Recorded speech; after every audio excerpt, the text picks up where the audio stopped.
After the third generation, there's this fourth one, which is also epic in perspective, but this time the positive aspects of the epic hero are stressed, not the negative aspects as we saw in generation 3.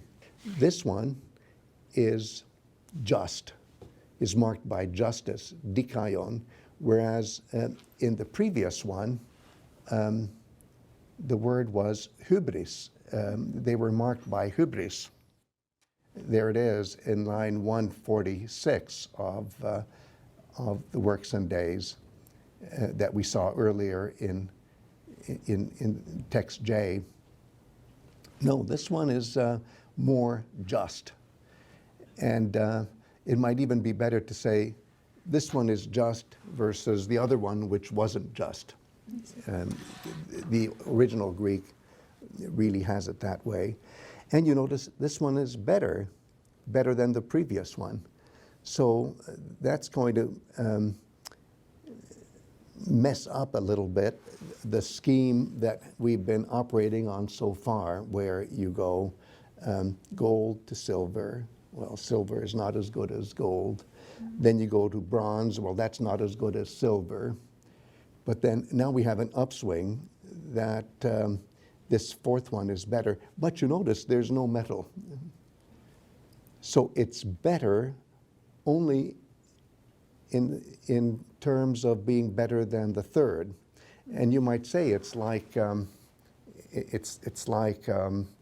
diptych, where you have something like this and then you fold it. And then now you unfold it. And since the previous diptych was better than worse, now the matching one is worse and better. So nice symmetry. Yes. So even though the concept of degeneration of humankind is interfered with here because of this mentality of symmetry, at least there is the symmetry. And I love the fact that here we have another name for heroes of epic, and that's Hēmi-theoi, which I translate as demigods. And it's a term that reflects a preoccupation with the fact that you have to have a god in your family tree in order to be a hero.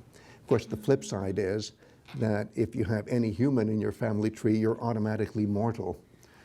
And as we've seen before, mortality is the dominant gene. But still, there's this preoccupation with how they are Hēmi-theoi, they are demigods. And you remember in the Iliad, this word Hēmi-theoi occurs only once, and that's at the beginning of Rhapsody 12. And there, it's used because the perspective is not the perspective of epic, but a perspective of what the future is like and people in the future looking back at the past. And then it's okay to say Hēmi-theoi. Here in Hesiodic poetry, it doesn't pretend to be a discourse that is anchored in the past. It's anchored in the present, looking back at the past. So it's perfectly okay to refer to the heroes also as Hēmi-theoi. So who are these Hēmi-theoi? This perspective is broader than the perspective of Homeric poetry because it includes the Seven Against Thebes epic tradition. In the Seven Against Thebes tradition, you have some heroes who overlap with the Trojan War tradition, but some who don't. And in many ways, it's an independent epic tradition. And here, all the epic heroes of both the Trojan War tradition and the Theban War tradition are lumped together. And so what happens to them? Well, if my interpretation is correct, all of them, of course, die. But after death, they get to be immortalized. And this immortalization after death is viewed in a kind of synthetic way. Instead of going through a catalog of dozens, even hundreds of different kinds of paradise-like situation of immortalization after death, there is just one synthetic aggregate of islands of the blessed, without too much more specification, except that it's on the banks of the Okeanos, the cosmic river that surrounds this, our universe, which is, of course, round and flat. And the detail that the person who is in charge of this place is Kronos, the father of Zeus.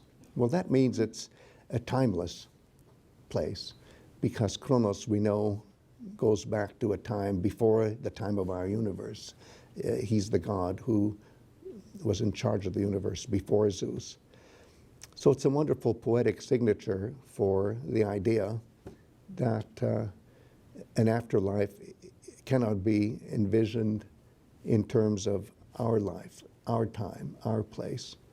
And this is why it's possible to think of a cult hero as simultaneously being buried in our native local earth and being worshipped there, and his body is right there, and at the same time, did I say at the same time, in how shall I say it, it's beyond time, being in a paradise-like situation.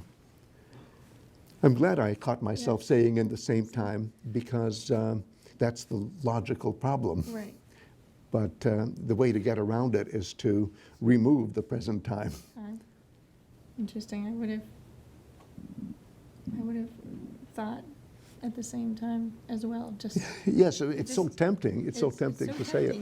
And you know, we have the same kind of problem when we think of somebody who's dead, and we still talk about them as a person, and how that person is, let's say, buried in a beautiful place, and we talk about that as a beautiful place.